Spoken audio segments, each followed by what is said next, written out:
Go, okay na. Anong gagawin? Yan? Ay, good na yan. Wine red. Perfect. Feeling ko ang blooming ko kasi kapag wine. Pag red yung hair ko. Di, tsaka alam mo, ang skin tone mo, ano eh, pinkish. Kaya nagko-compliment. Kaya nga sobrang blooming ko pag ganito. Last time burgundy kasi yun. Okay.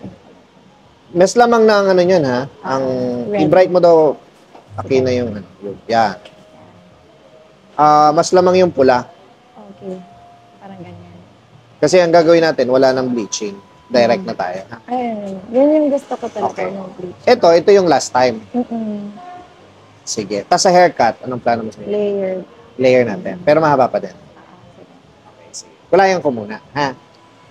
Wala ka namang nilagay. Wala. Okay. Pero hindi sige. ko siya sinampuhan para health, parang oily. Okay, okay lang yun. Better yun para may moisture pa rin.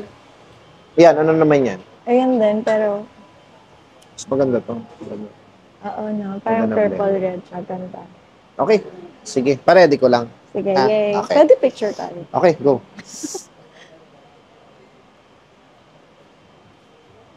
Gusto mo pa picture tayo? Thank you, sir. Thank you, thank you. Pa-ready ko lang. Direct. Bin pa darken kay Akina, please. Thank you. Tawag nito, hindi siya ganun katingkan. Okay lang. Tama lang. Tama lang ba?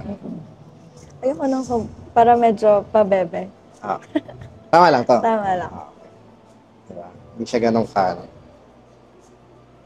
nauuso na naman to eh. Ang dami na naman Pansin ko nga, nung nag-mall ako last time, puro red hair. Oo, ang dami na. Pero ito, ang difference nito, this is parang red burgundy.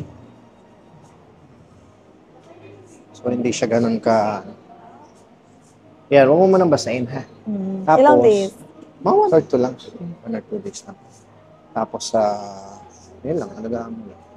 Tapos, pag nag-fade, balik ka lang pa-refresh po. Okay. Thank you. Thank you.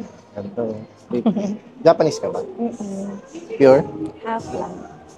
Half Pinay. Yes.